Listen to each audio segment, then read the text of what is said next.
In today's episode, they accidentally, the whole outbound email infrastructure.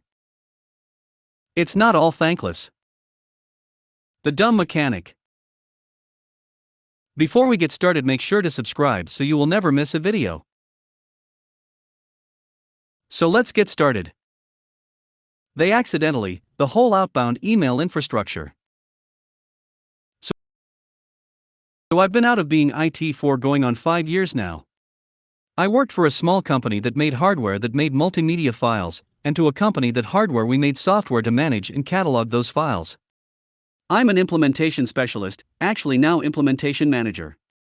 We had a very nice on-premises setup and a rather nice, if a bit buggy, cloud product as well. Things were great, but as things in the corporate world go, big fish eats little fish. We were acquired by an established player in our market back in 2019.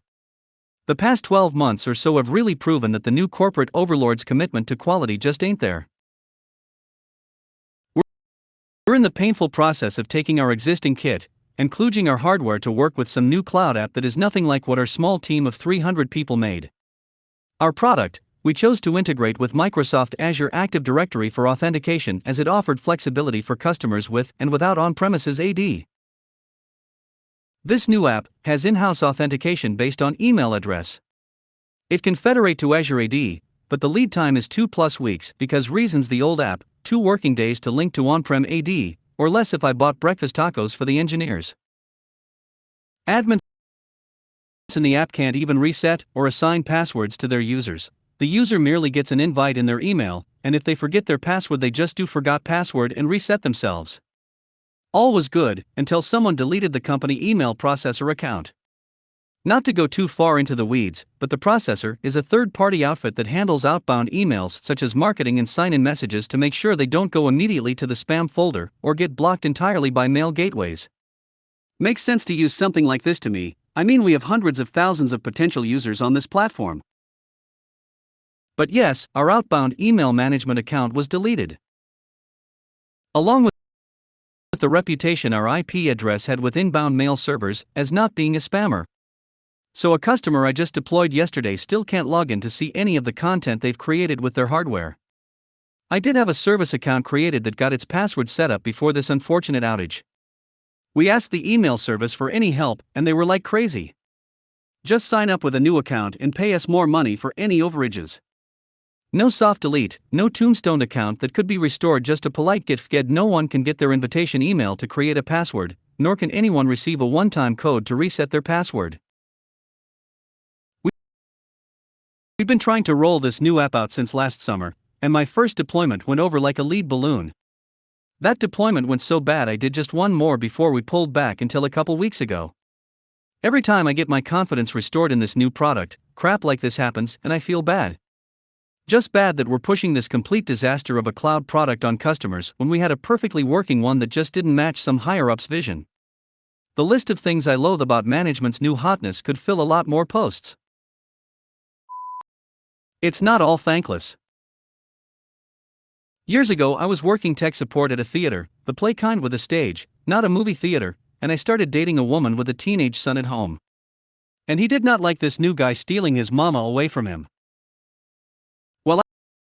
I was newly divorced and living my best life, so I had booked a World War II tour of Operation Market Garden in the Netherlands, a full immersion event where we dressed up in uniforms, joined an armored convoy, and slept in foxholes. At the end of the tour my new girlfriend joined me for a week while we did our own tour of Benelux, and afterwards we headed back to the States together to resume our regular lives. I had parked my car in the ramp across the street from work and took the train to the airport, so the first thing we had to do was go to the theater and pop by the office to get my keys. My girlfriend's son met us at the airport and drove us downtown, as this was the longest time he had been without his mother and didn't want to waste a single minute when he could be chatting with her. When we got to the theater they decided to come inside with me as it's a beautiful space, and every person we ran into was unabashedly happy to see me and gush about how much they had missed me. From staff wandering through the lobby to the receptionist at stage door to random people in the hallway to my boss and co-workers once we got to the office, all gushed on about how much I was missed. Although to be honest, the team was just happy they didn't have to cover my duties anymore. By the time we left the kid decided that the guy dating his mother may not be so bad after all. The dumb mechanic. Currently, I work for a food processing plant as a maintenance generalist.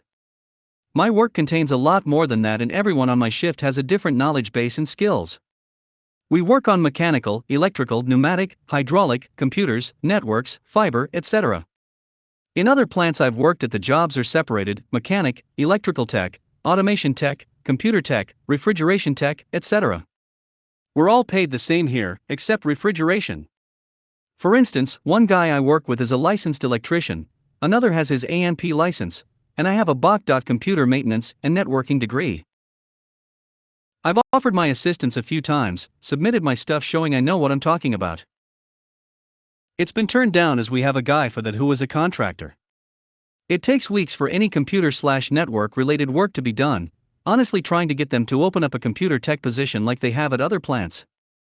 Hell, all I want is power user access. We aren't even allowed basic CMD access. Anyway, my leads have figured out I'm good with anything that has an OS attached to it. We're generally assigned one line to work on from start to finish, all equipment on that specific line.